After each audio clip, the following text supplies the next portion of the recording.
Folks, thanks for joining us for another episode of Construction Over Coffee. I'm your host, Jeff Raymond, and today I have Rod Kriewall, the Director of Finance and Accounting from California United Mechanical with us. Rodney, thank you so much for joining us. Thrilled to have you on the show. Thank you, Jeff. Glad to be here. Awesome. So, we're going to talk about a lot of different things today, and let's start. Tell us a little bit about yourself. Tell us a little bit about your journey, how you got to where you're at. Few circuits. I grew up in a farm in the Midwest, a bunch of small town stories in Michigan. I grew up on a 160-acre farm outside of a 300-person town, 75 miles from the freeway in the Thumb area of Michigan, the family farm. Grew up, again, the high school there. I was figured I'd be going to college. None of us 5 children ever stayed on the family farm, but always enjoyed school and education, and always figured I would go away to college, and did that. Went to Central Michigan, got my 4-year degree in accounting there. While I was there, I was I'm a Christian in background, and I was involved with the Navigator ministry on campus. I made a commitment to stick around for 3 years after graduation and work with the campus ministry. During that time, I worked elsewhere in a private company in the accounting department, got some experience there, and also passed the CPA exam during those 3 years. I always felt my goal was to always get with one of the big 8 firms at the time, now the big 4. Mm-hmm. So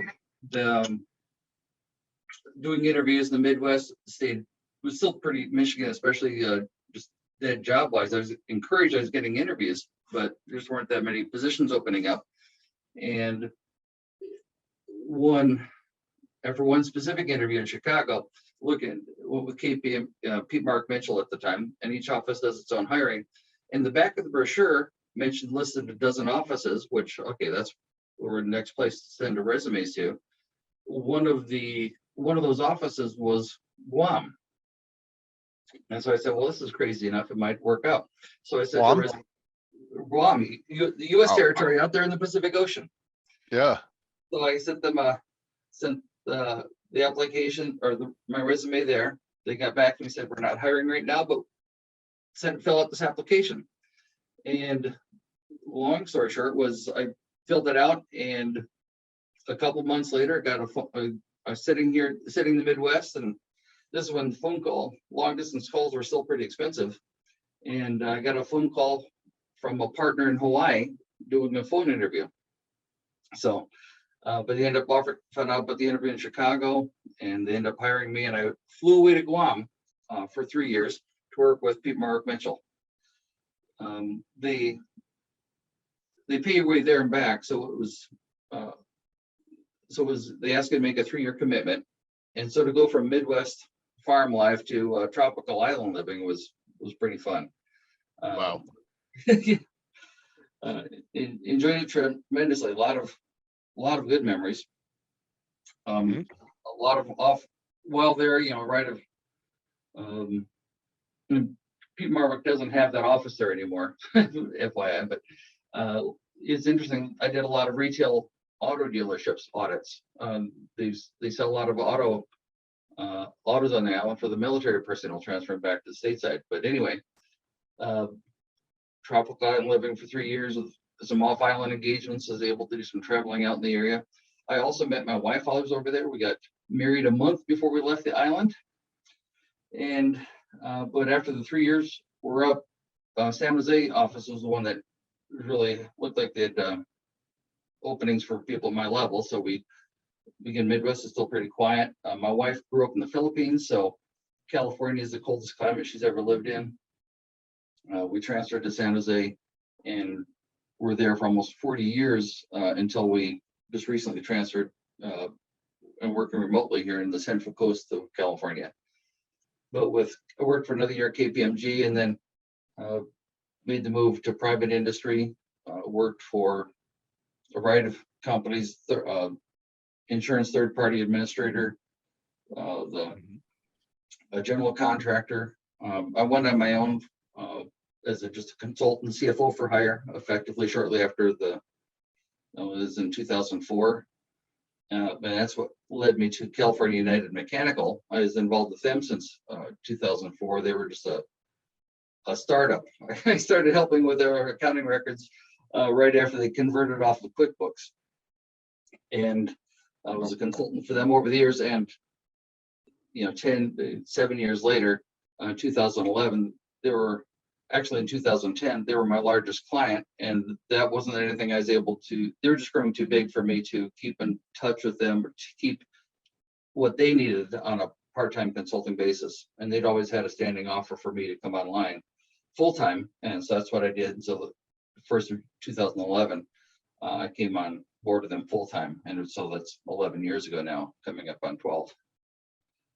That's kind of the journey where I'm at with, even when I was doing consulting, speaking specifically of construction, when I did my own consulting, one of my larger clients was Real Estate Investment Trust, Essex Property Trust. And so they had a division doing the construction of their high-end retail high-end apartments. And so there was the whole I was involved with them as effectively from the developer perspective.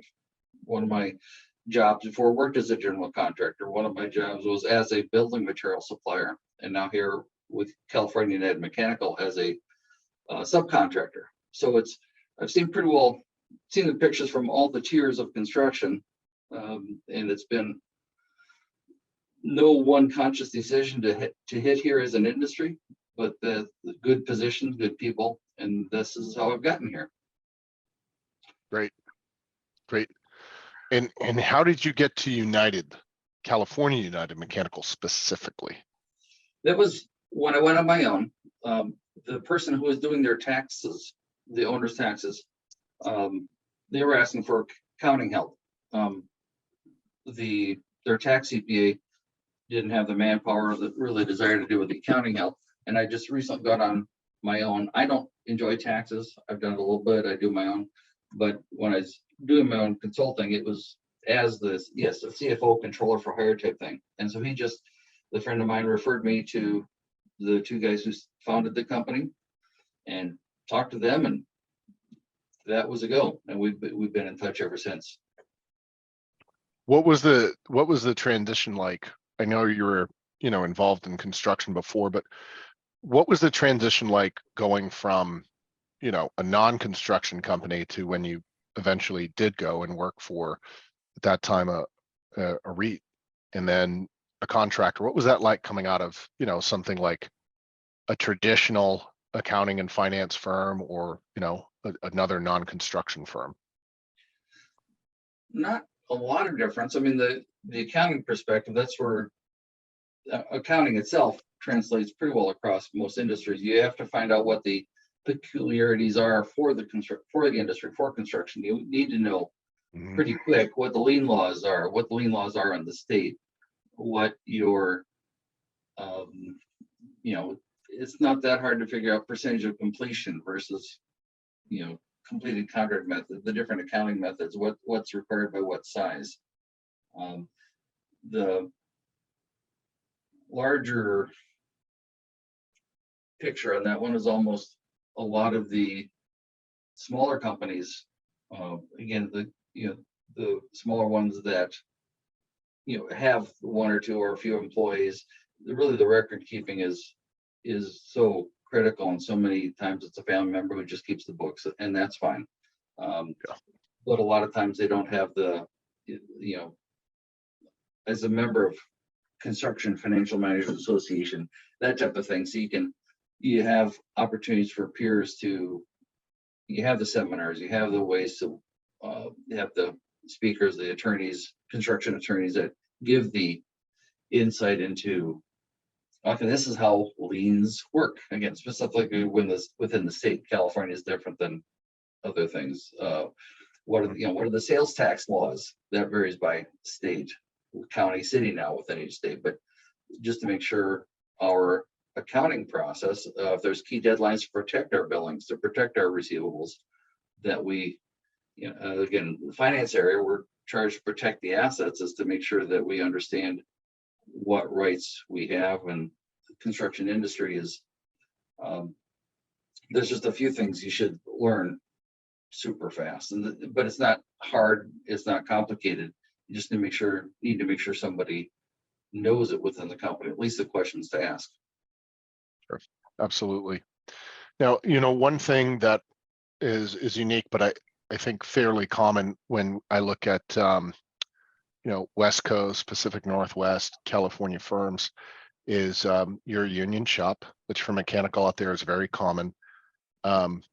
Let's talk about, that as it relates to the people who work there. What's it like working for a union shop and having union workers there compared to, not having to work with or not working with one before?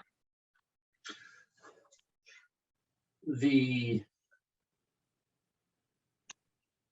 of the construction side that I've had has always been union people. Well, actually, no, I should say in the non-GC, the JC was not a union shop. And then we had, then you have the pickets when if there's a construction going on. So out here, the California normally has a stronger union representation, union support is pretty strong. A lot of customers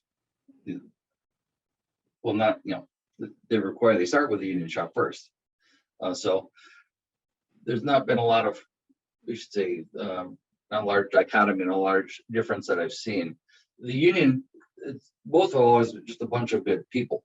That's not been an issue. We do have, it helps us a lot having just the union halls. We have to pay attention to the union rules that if we do have multiple locations, and so depending on what work needs to be done, which in the shop or in the field, depending on the trade required, we have to be very careful to make sure we pick the right, have employees from the right union represented doing that work. That's something that I know is an issue. I don't get into that myself because that's a deep enough dive that we need our HR people and the supervisors and our own union representatives as supervisory people make sure that we stay on track with that one. But but a bunch of good people, again, being able to call people from the hall works well for the most part. And yeah, I don't know much more to add. It is good, we have to put out a good quality product. So we have to have the products, the people that know what they're doing. We run into flubs on the jobs like anybody else, whether something is in backwards or wired wrong or whatever else. And those things happen. It'd be hard for us to be error free, but you rely on your people to keep those to a minimum. Sure. Now, one interesting thing is, working with union firms, I think with union shops, I think a lot of firms are able to see firsthand the challenge with finding enough qualified people. And what I mean by that is you go back 20, 30, 40 years, it seems like, the trades were people did that and that was what they do. And it was, it was a viable path for a lot of folks. And I think if you look at the population as a whole in the 20s, 30s, 40s, 50s, 60s, 70s, 80s even, and you look at construction and the trades and the associated industries, and you look at them as like a percentage of jobs held by all Americans, I think the percentage of folks that were in the trades seems like it was a lot higher back then compared to now. And, it seems like every day I'm talking with folks, and yeah, it's hard to find estimators, PMs, soups, directors of pre-con, but it seems really hard to find, the Boilermakers, the service technicians, the pipe fitters, the welders. And it's good to have the union support that helps you with that. And I'm just curious if, what you kind of see out there, and, is that struggle particular to, you as well? Do you see it, like the challenge of having enough good people to do the work? Oh, yeah, absolutely. I mean, and you read any news stories, it's not just a construction trade. You have it with, Sure. truck drivers. You have almost anything that not a college-based program. And actually just even as you bring that up, the thought comes to mind that I'm actually hoping that that'll improve in the next year, because I think it has been hurt where, if you want to call it, and I don't know if this will slip into politics or not, but I hate to have where a college education was put so much and where it was easy, pretty well guaranteed loans for anybody who wanted to apply, that I think a large part of the population was almost walking away from the trades, not considering the trades. That they're seeing whatever they could do as a college education would be the be all and end all of what they want for their career. So I'm hoping that, again, with the perspective we've all gotten now on finishing up a college degree with a loan that's really almost unburdenable, you can't hard to bear that burden, or that doesn't necessarily lead to jobs, that there will be some swing back in that. I know I've seen commercials about or flyers or promo things that talking about, instead of paying this much per semester, you get this much per hourly rate and that type of thing. So it just leaves you in a good position. And there is a lot that the trades have to offer. We are in a position that finds it hard to always get good people. We do our best. Union people, we have to pay above scale to keep them from being, recruited by saying poached away for somebody else. We have, as far as the people in the engineering, the project managers, that type of thing, on the entry level, we do have a strong recruitment presence at the local colleges. San Jose State, there's a right close by here. We have Cal Poly, is a very well-known technical school. A lot of our engineers come from there. That's not a bad drive at all from our location. And we compete with the Facebooks and the Googles and the Apples out here for the glamour job, if you want to call it that. So we have to stay competitive with our facilities. We've redone our kitchen and employee facilities a couple times, just because it needs to stay fresh. We have offer snacks and flexibility on that. We need to show that in construction is an exciting environment, but it's also fun. It's not working in a dungeon versus working, for high tech. That might be something, that has so much visibility with everything else. And we do a bunch of things for trying to find people. We do the recruiting. We do rely a lot on referrals. We've had a few people, one of our fields, and they, field people, by having an environment, trying to be a company that people want to work at, which is also, that's very much management driven. It's easier for current employees. Hey, they've got someone coming, maybe going to college, in their working, they're earning their degree. Would you consider construction as a trade? In the trades for learning, HVAC, learning the plumbing. It's a good career. So those referrals to family members, younger family members, or other, or the company itself, referrals to just other coworkers they know, maybe from other jobs. But we do use recruiters. We do have, again, we do hire interns every summer. If you want to call it that, whether we need them or not, it's what the interns provide us is the visibility back on that campus, the gives a buzz of our company back on the campus and lets us evaluate of the half dozen or half dozen, 8, 10 that we may bring in, that we can, the top 2 or 3 or 4, depending on our needs, or provide our best pool for, again, the green talent, to get someone with that we just see so much upside potential for.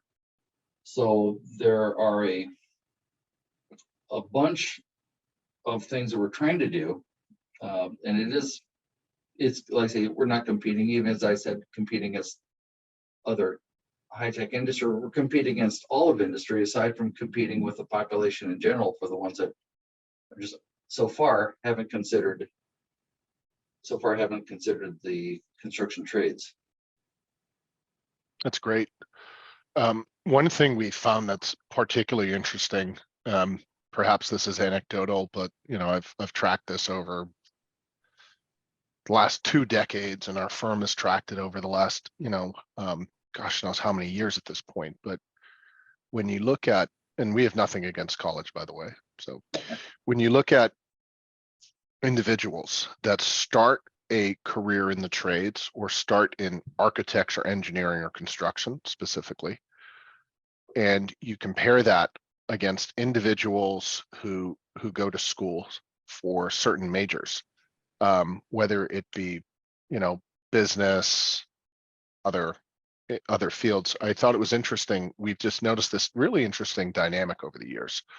The people who go into the trades typically stay in that niche that they start in. So if they start in welding, they usually make a career out of it. If they start in sheet metal, they usually make a career out of it, plumbing, etc., whatever it may be. They start in construction, they usually stay there, and they work their way up. And now you compare that to individuals who go to college and maybe they have a business major, but what they actually end up doing with that degree, or the path that their career takes, it's not, most of the time we're seeing it's not, they don't even stay with that path for their whole career. They may start in business and then they end up in, with something completely different. They think they want to do finance or accounting, and then they end up going into sales, or they think they want to do one thing and they do another. And I just thought it was really interesting when I've looked at that, and we've looked at that over the years, and saying, wow, if somebody starts, in this sector of the trades or of these specific industries, their chance of having longevity, stability, and in a fairly linear progression in that seems just massively higher than your typical college graduate. And again, nothing against college. I think it's a great option for a lot of people. But when we looked at that data and those things over the years, it was just like this remarkable divergence. Yeah. And I'm curious if you've seen that as well. Not to put it that way, but I had heard, not even that long ago, that the average person has has like 5 major career changes over their life. Which the bulk of that would normally be, how you share it would make sense, because the bulk of that would be, yes, whether you've got I've in the accounting profession, I've seen a lot of, if you want to call it, general business majors or psychology majors, some of the fine arts majors that just move into accounting because that's where the jobs are. I've heard once before too, and this is not true, but as a general statement, nobody looks to go into construction, especially on the idea of college. You look at a college degree, nobody looks to go into construction as a career goal. But there's just so much opportunity, so much work there, and so many people are drawn into it because there's a need there for people and good careers and good making a difference. And yeah, construction builds things. I mean, it's a keeps the roads, puts the buildings up, puts the infrastructure in, all that sort of stuff. So there's a rewarding perspective that I think a lot of people, almost depending on what your major is, or if you start on different career paths, that between because of the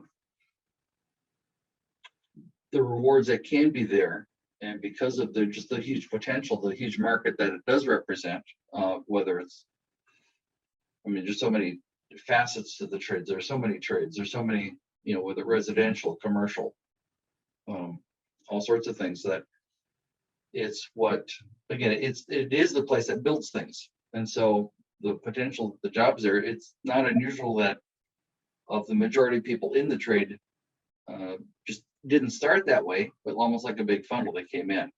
So yeah, if people, that's what I'm hoping with, if people with the awareness now that it's not necessary, it's not such a good thing. It's not a good thing at all, actually, to end up your college with huge debt. It just limits. That's what ties you to a job. If you can't change your career, you can't go to find somewhere that's more fulfilling, because you've got to make that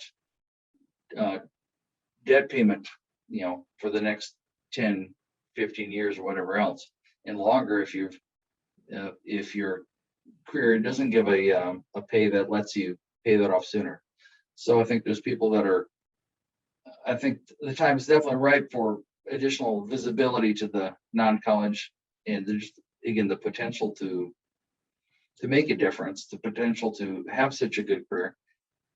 You have to start earlier to start there at the college level. We have a few of our guys that went into engineering, and mechanical engineering, wanted to be the HVAC guys. Not a lot of them, but just it's, once the visibility is given to it, it's just such a good open door. You explained what I was trying to so much more eloquently and clearly. Thank you.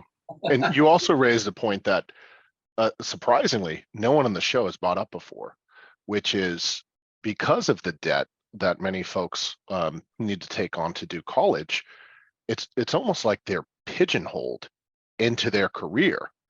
And that's something that I actually haven't considered, and no one has brought up on the show. I think that's an excellent point. Well, let me mention this, and how that's a personal example for our part. Our daughter and son-in-law, they got married. Actually, they loved each other. We actually gave them permission to get married before they finished college. And so the dad, they finished college, and he's a finance major. He was working at Lowe's in their department, selling the windows and doors, the financial, he definitely more than qualified to do that. But they're in Southern California, and our daughter finished her degree, social work, and they wanted to move away from Southern California. Fortunately, neither one of them we paid for our daughter. Our son-in-law was very careful. He's able to pay for his college without debt or nominal. They had the freedom that when they realized what they'd like to do, he said, again, talk with, as each of us, as we're young, we try to, what do you want to do? I don't know once we get past the firefighter and astronaut phase, when we're really young, what do you want to do? And he realized he'd like to be a financial planner. To do that, you can do that anywhere you want. You just have to build your own business. And they both liked Central Coast, California. This is the area where they got married. They just love, it's kind of between where we were in San Jose, North California, his family in Southern California. So because they had the freedom, they weren't tied to that job. They were able to plan, just get by in a low budget and build his business. There was no debt on either side that had a minimum must-have type thing. So that's where if you want to call it that, the freedom that was where it became very apparent to me. We're so grateful that they could both move into careers they liked, both able to live where they liked, because their cost of living wasn't so high that they didn't have a must-have type situation. They weren't pigeonholed. They weren't trapped where debt, I mean, that's what it does. That's where, regardless of industry, that's what most people try to say is, unless you're leveraging your business and you're working with leveraging, you can get a return on it. The debt on individuals is just cumbersome, and it is a burden. So for people starting their careers without that, to have a career that starts allowing them savings instead of debt is even better. I mean, that gets into the whole, again, the news stories, how families are starting, how many children are living at home because of the cost, they don't have the resources to buy a home, or starting having children later, all sorts of things. I think it's such a big, just a big burden. I don't need to rant on that one more than that already, but people being able to do that without that debt burden is huge for I think the satisfaction and their career, their whole life. Those are really good points. And when you think about it too, that, a lot of folks, when they come out of college, it's like the clock starts ticking. Rent is due, living expenses are due, student debt payments are due, and there's this race to find a job for a lot of folks, no matter what it is or no matter where it is, as long as they can pay the bills. And a lot of times new graduates are making maybe enough money to barely survive, but not enough to feel like they have autonomy to dictate where they want to move, who they want to work for. Now, of course, there's exceptions. I'm speaking for the general population here. And you kind of contrast that with, folks in the trades or the AEC industry, where there is certainly a need for those folks. And a lot of them are coming out of trade school or apprenticeships, which, by the way, all of the trade schools and apprenticeships, they need people so bad. And there's typically no debt that's associated with it. And, there's anywhere from 1 to 4 years of earning power that have occurred by the time an individual is of college graduation age. And it's really interesting to look at those two different paths. And again, we want to stress for our viewers, nothing against college. For most people, it's great, but for those that it's not the best option for, there really is, there's another way. We've had guests on the show that have kind of outlined what different career paths look like. And, one thing you hear us talk a lot about on the show is, how do we get more people in the trades, and why is there such a shortage? And maybe you can expand on this, but I think a lot of it, may have to do with personal preferences, and also how the trades are marketed, and, how they're kind of personified and shown in movies, cartoons, TV shows, maybe stigmas around it. I mean, when you ask anyone, what's the first type of person that you think of when it comes to construction? And it's usually a brutish male figure donning a hard hat, that's rough around the edges, swinging a hammer. And that's the stereotype.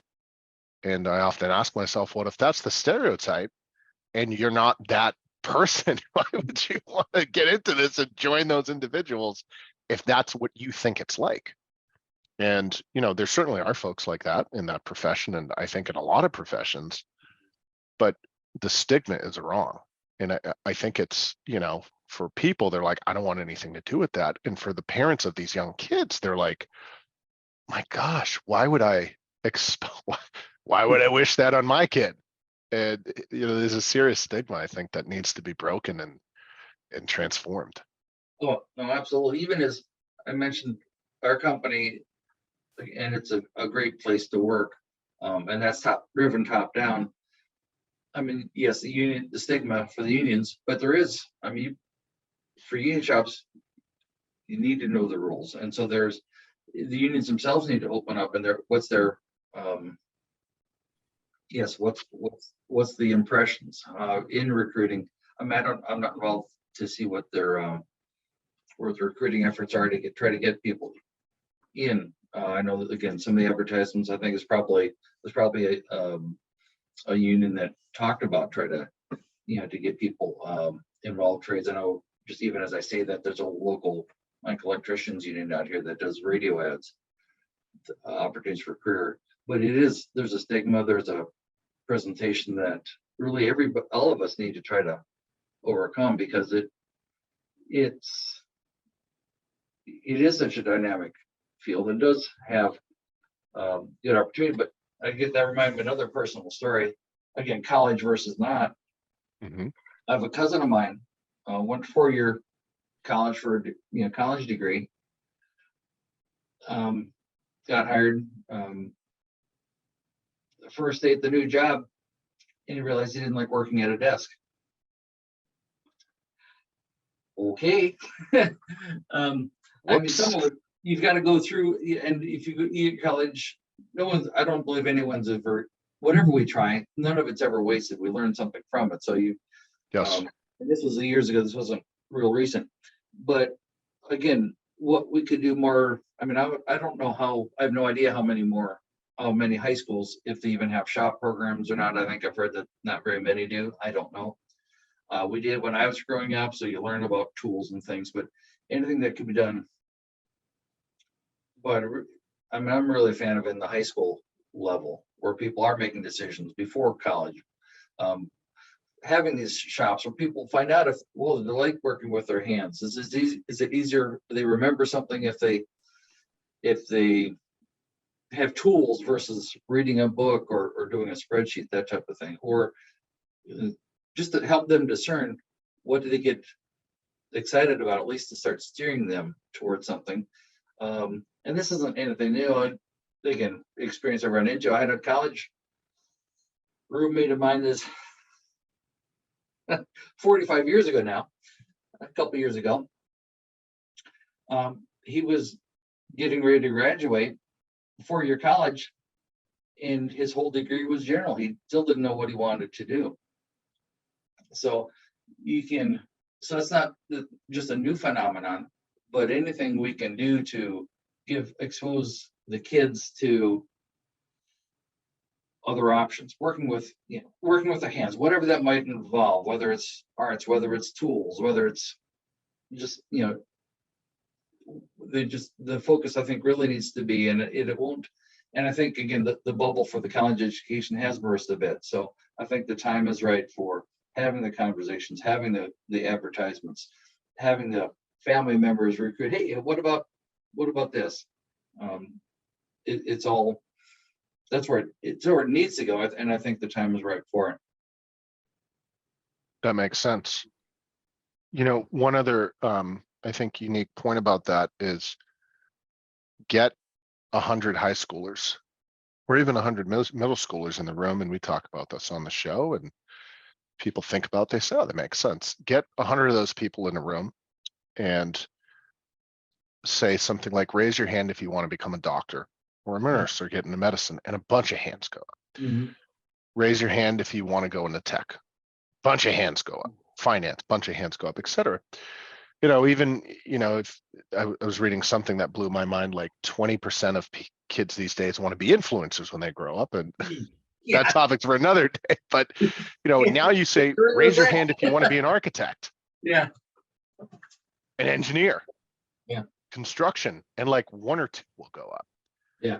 And the problem is, we see that those 1 or 2 hands that go up, depending on what exactly it is, or if you want to go to trade school, right, it's like that's almost looked down upon, where people be like, oh, do you not have other options?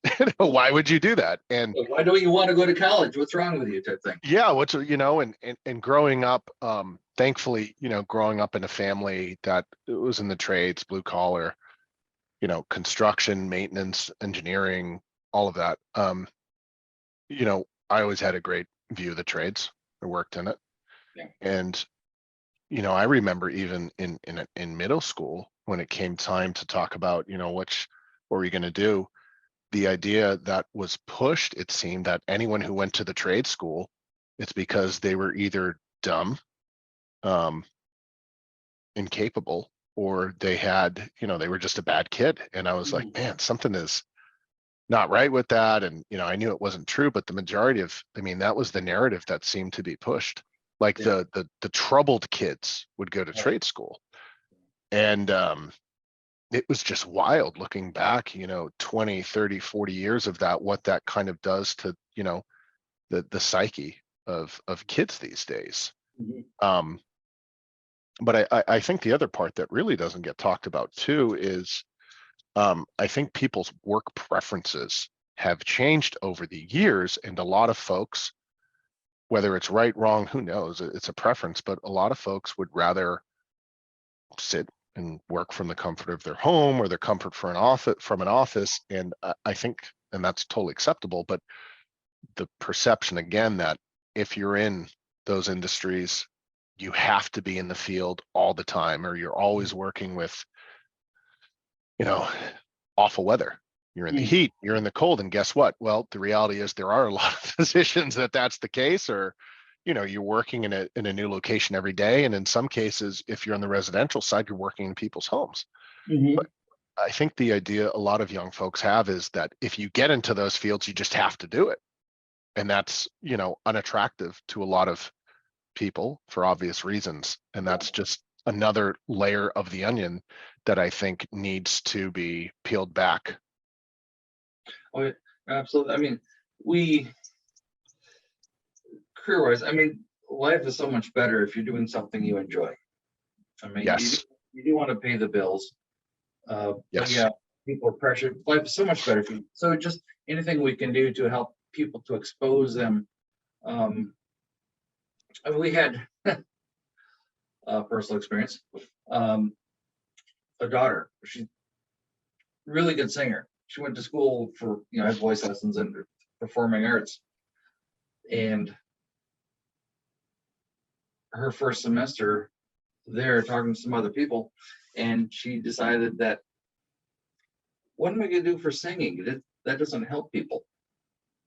I kind of like her singing, so it helped me, but that didn't carry weight. But that's um, so she switched to what was called music therapy, which I'd never heard of before, which Mhm. directed her toward the track of social services and social work for helping people.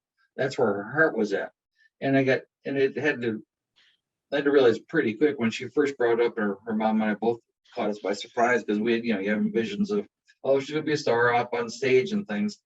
And even if it did work out like that, I would hate that to be a life that she would be doing if she hated it.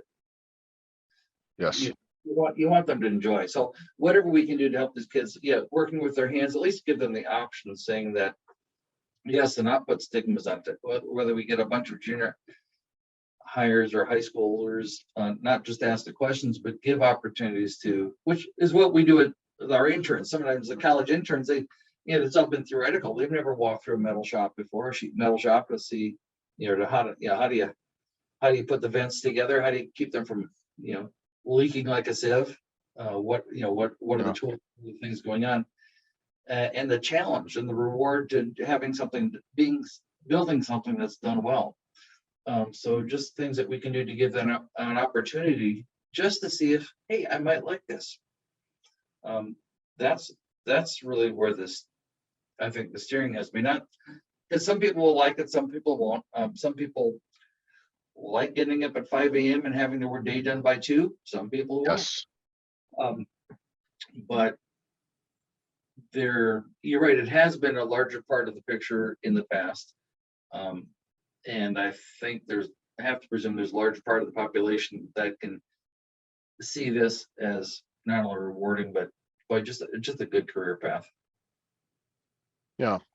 The other thing I think about from time to time is kids these days, right? They're growing up with iPads and phones in their hand. Um, and younger, it seems like, kids were entertained and they played with actual toys. And over the Mhm. last 10, 15 years, there's been this push towards technology.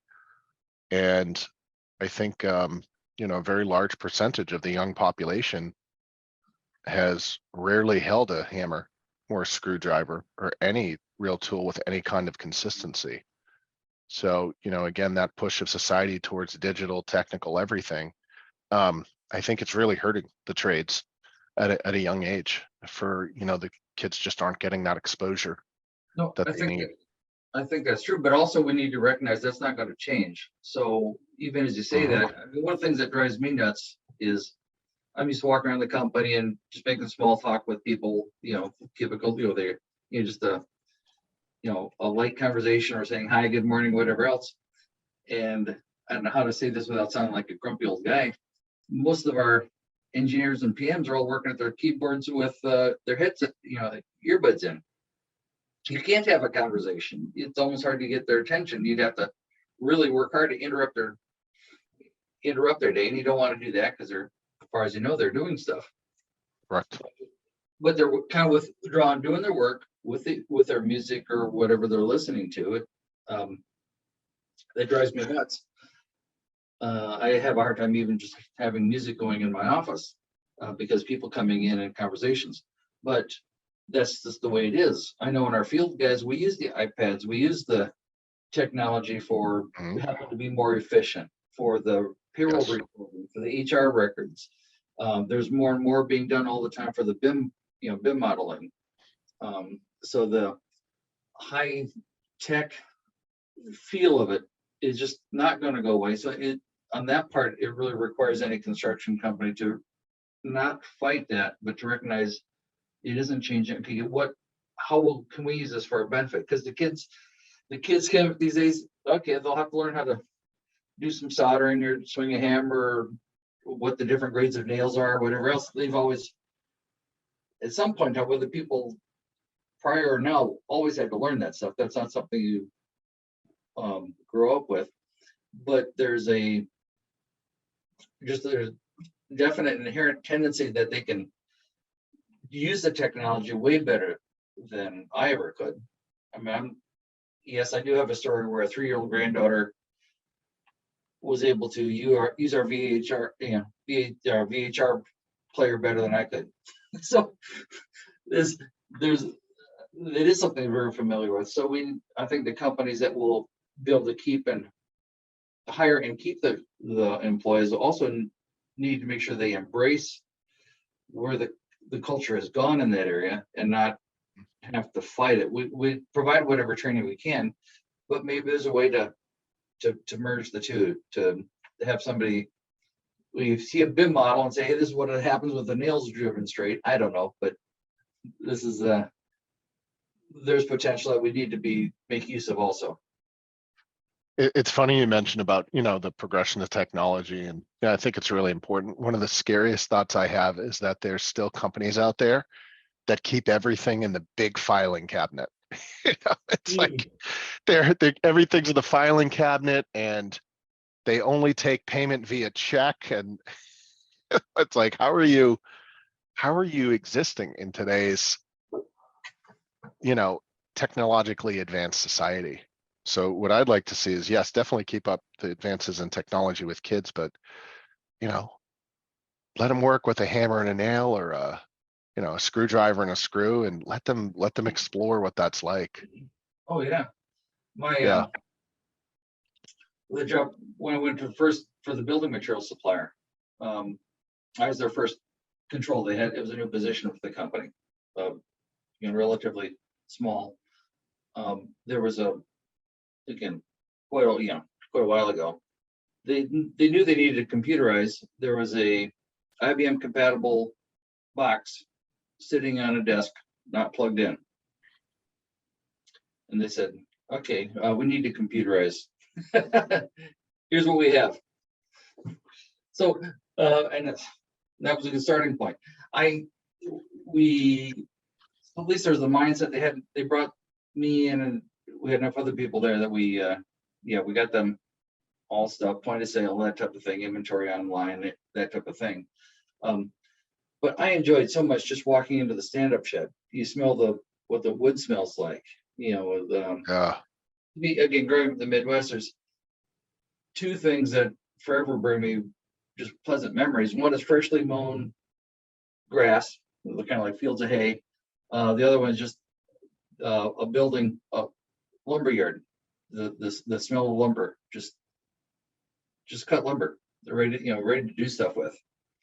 You explore what's the right size, what's the right type of wood, what's the right length, there's a wonder there that, yes, that's the kind of the exposure, and whether it trades lumber or whatever I don't know, I've never been part of a steel mill, so I don't know what the smell, what freshly poured steel would be like, but there's remembrances like that to all the trades. So that's the part of, yeah, making that connection.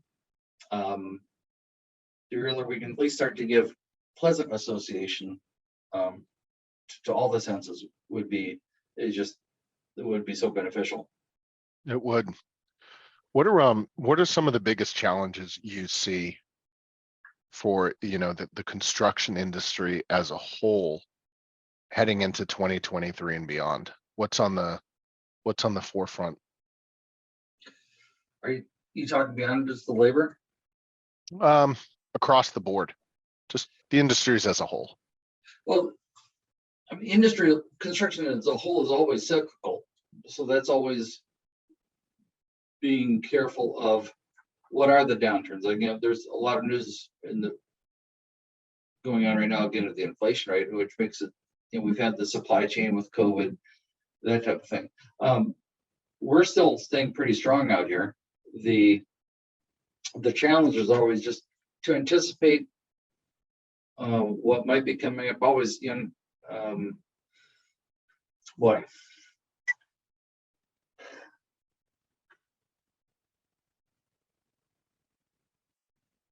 I mean, boy, I don't know if that's I part of the background in finance or construction. I don't say if it's really related just to construction. It's always about finding good people. It's always about the company culture, preparing yourself to whether it's the next generation or what's the long-term goal, positioning yourself that you're take care, conserve your resources, be ready for eventualities, because pullbacks, downturns do happen. Keeping a positive environment, so critical for companies to have management that is secure, that knows potential, knows possibilities, is positive and upbeat to the employees. Things keep working out. So sometimes there is bloodletting, if you want to call it that. Companies, COVID, we had to shut, the whole world was shut down for months to a year. And so there's times like that. Those cycles all happen, not in that scale, but whether in region or state or just local industry. And anybody is enjoy what you do and be as prepared as you can, whether planning for, we're in the middle of a conversion, a new ERP system right now ourselves, getting a system in that. Sorry to hear that. Yeah. My condolences. Thank you. I'll take all the condolences you can get. But you pay the cost now for the rewards later, and there's so much companies need to do. Just know what the goal is. Pay the cost now if you need to, or just, sometimes it might even be just staying conservative, staying careful with your resources, paying more to keep the best people. It might be letting go of some of the resources that we hate to, but people have to be compensated. That's just the world it's in, and you need to recognize who the best ones are, and make sure they know that they're a valued person, valued more than just an asset of the company. So that's really, because nobody knows what's coming. Again, construction is a Taurus, again, like I said, for cycles, so they will be happening. They will be boost and bust cycles. That's just the way it is. You build until you don't. You try to do things that can even that out, whether it's in your customer base or just, again, the type of industry that you're doing construction across. But just giving it the thought and care and being careful of the resources. I mean, that's true with any company, any industry. There's that saying, never get too high, never get too low. And I think one of the challenges we're seeing right in regards to labor, interesting enough, over the past couple of years is the recovery was kind of underestimated in construction, and demand in both commercial, residential, and industrial spiked tremendously. Mhm. And a lot of firms were unprepared for the labor and the talent that they needed to keep up with the demand. Now, on the flip side, you have an industry like tech that I think had overhired, right? And you're kind of seeing the results of that, where tech is getting unfortunately destroyed, for lack of a better, well, not destroyed. They're getting hit pretty hard with layoffs, where a lot of firms overhired when money was cheap. And I mean, in any industry, it's important, never get too high, never get too low. I always tell my people, we got to be pragmatic, realistic and pragmatic. And you have a great year, great. You have a not great year, great. We keep steady and we keep to the plan. And construction is very cyclical. What I have noticed over the last 10 or 15 years or so, after the debacle of 2008, 2009, mhm. is the demand keeps increasing and keeps increasing, and then you have a black swan event like COVID. But I think the demand will continue to increase. I don't foresee us, having a 40%, 50% jump in new starts and demand every year. But do we see a steady 3 to 6% or 3 to 8% growth year over year for the most part? Yeah. And I think a lot of firms are woefully unprepared to deal with the talent shortages and challenges that are going to continue to persist regardless of how the economy does. Yeah, no, I agree. And even aside from the talent, a lot of the companies are still trying to figure out what the workplace looks like, because they're still trying to figure out Yeah. this. People working remotely. Okay, they come back to the office, not come back to the office.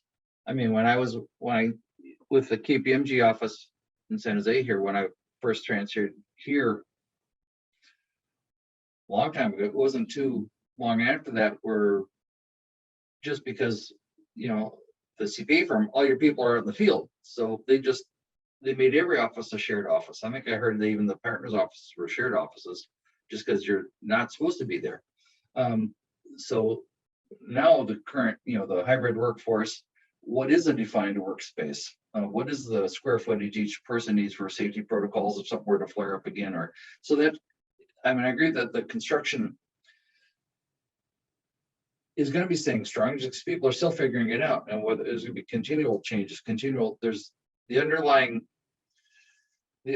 structure, or what the underlying basis for the economy before COVID was strong anyway. It's been steady. So COVID, put a wrinkle on it, but those underlying principles or underlying demands are still there. So it just seems to be staying steady. We're seeing that on our end. No big spikes. We wouldn't have the labor force if we had a spike.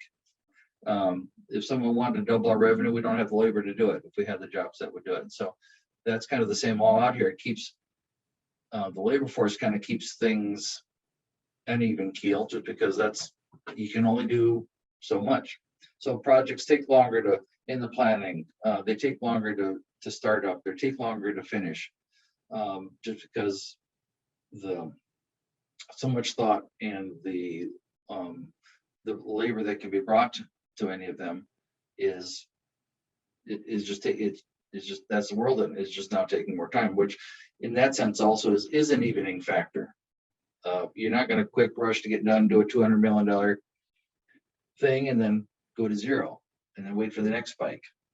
So that maintaining steady, take care of your people, being ready for what's coming up. Our company did work hard at the COVID thing. We had our layoffs too, but we did get PPP money, which helped us keep from shutting our shops down, kept us from turning over any of the properties. We kept those so that when the construction started again, we were ready.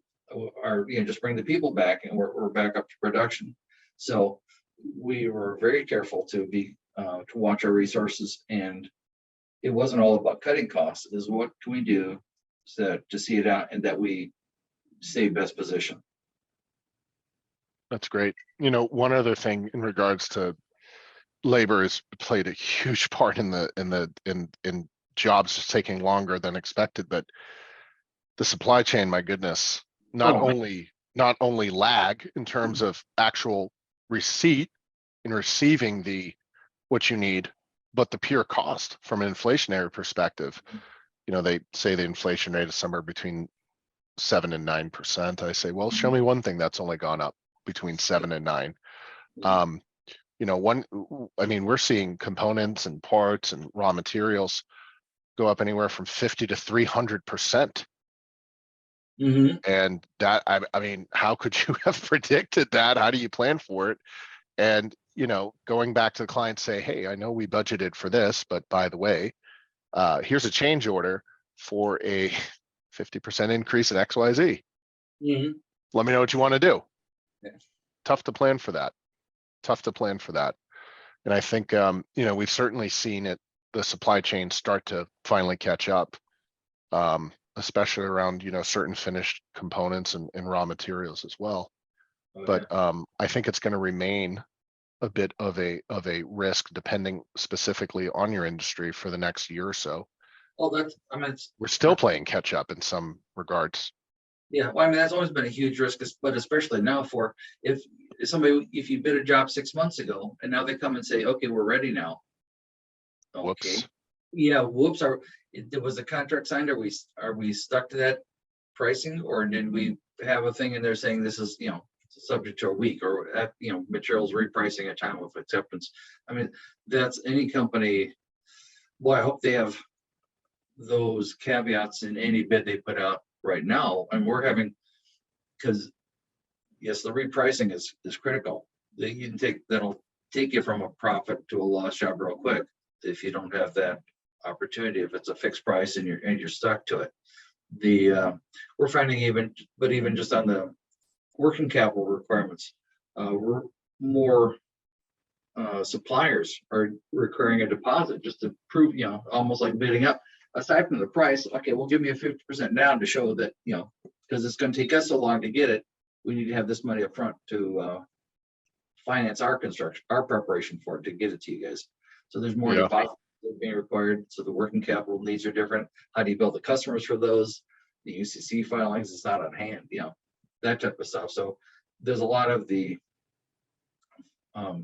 working capital and finance, just not the trades, but just the behind scene numbers of, okay, what making it work, that it's, again, it stays definitely stays a different world. It's more cautious world for, you know, being careful what numbers you tie yourself to. And interesting enough to the depending on the industry that or the type of construction you do, there can be a ton of compliance and paperwork associated with it as a result of those increases and contracts and timeframes. You know, and we've heard reports of, look, I know we said that the price to you is, you know, the construction company, the supplier says, look, I know we told you this price, and it was going to take 6 months, but it's actually going to be another 3, and the price is actually going to be this much now. And a lot of firms are not prepared for that. And you know, I think long term there may be solutions, and we'll have to see what those are. But that pain is going to continue for a while. And I think overall, when you look at firms, the hardest hit companies, the hardest hit companies are going to be firms, you know, smaller players that may not have the capital, the resources, the relationships, or the wherewithal to sustain those disruptions in the supply chain and in the talent market.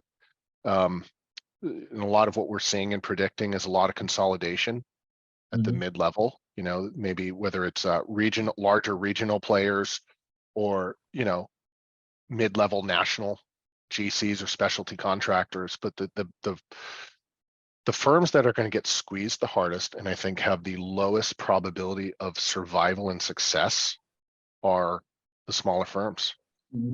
They're just simply not going to be able to compete against the larger and medium-sized firms. So I think you'll see a lot more consolidation, a lot more M&A activity, And I think you'll see a lot of the smaller firms underperform or potentially cease to exist in the next market. Yeah, I wholeheartedly agree with them. There's been consolidation. I mean, always in construction, but it's definitely the pressure, so much pressure on the smaller guys. Because of the cost for materials, cost of labor, where it's gone. I mean, so many projects, it's almost hard to have a project now that's not at least $1 million. And so even the GCs, for their best foot forward to the owner, you pick the biggest, the most secure, the ones that can have the most bandwidth to make sure the job gets done. So that winnows out some of the smaller players by themselves.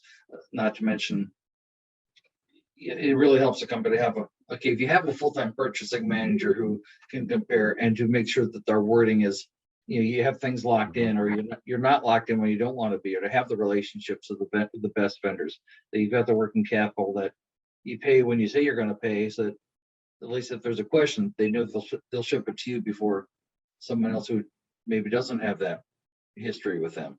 So there's it will, I agree wholeheartedly, the best will continue to get better, and those that are falling at the bottom, it's just going to be super hard. It's going to be tough. And the way I often explain this to folks is, consider from a talent perspective, consider you're an ENR top 20 contractor, and you take on a project and you have to spread yourself thin due to labor losses or one thing or another coming up. Mm-hmm. It's a lot easier for a firm like that to pull resources from one other project, have a cross-functional team that can pick up the slack, move some things around, and make things work while they work on a long-term solution. Mm-hmm. Now compare that against a 5 or 10 person shop where if they lose 1%, one person, Mm-hmm. they've effectively lost 10 or 20% of their workforce. And that is just disastrous. Yeah. And folks think about that, go, oh, wow, never considered that risk. And now more than ever, the owners and the owners of these projects and the people that are wanting this development and work done, whether it's new construction or whether it's even, TI or remodel remediation work, they want it done. They want it done now. Everyone wants the same things. Mm-hmm. They wanted it yesterday. And, there's definitely demand there. So I think that that it's going to be a really interesting year. I hope I'm wrong and everything's rosy and sparkly. I don't know if it's as much of a demand destruction. Like we're not going to have a 15% drop in construction activity. But I think, even if demand remains steady, those smaller players are going to be squeezed, and it won't be a question of demand. It will be a question of, can I meet the demand compared to the rest of the market? And the answer for a lot of firms is no. So smaller firms. So it'll be interesting. I'm looking at our clock. I realize we're coming up on the hour. I love when conversations flow like this. Yeah. Is there anything that, you want to make sure our viewers hear, any points you want to add? The only thing that comes to mind, just as you're sharing that last little bit, is more companies go out of business in a growth market than in a declining market, because they get challenged to do a job and they just don't have the resources. They stretch themselves and they go bankrupt. At least when things are declining, you cut your expenses and you don't have the output. And you're growing, if you've been given a job and you don't have the working capital to do it, you can't put the resources in it. You'll put everything that you've got and it's not enough. So that's where, again, keeping track of your resources, but just being aware for companies. The overall economy seems to be plugging along.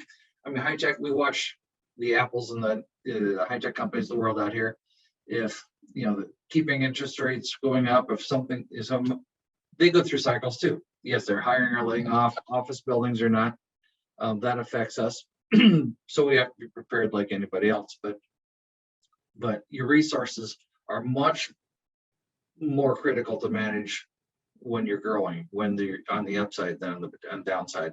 And so many small businesses, especially, I would say, are guilty of that because of misinterpreting it, saying, "Wow, look what we have coming up. We're gravy." No, you're not. And that's just I would say my final word of caution. You still have to get the job done. Gotta be able to do it. Gotta be able to put the resources in.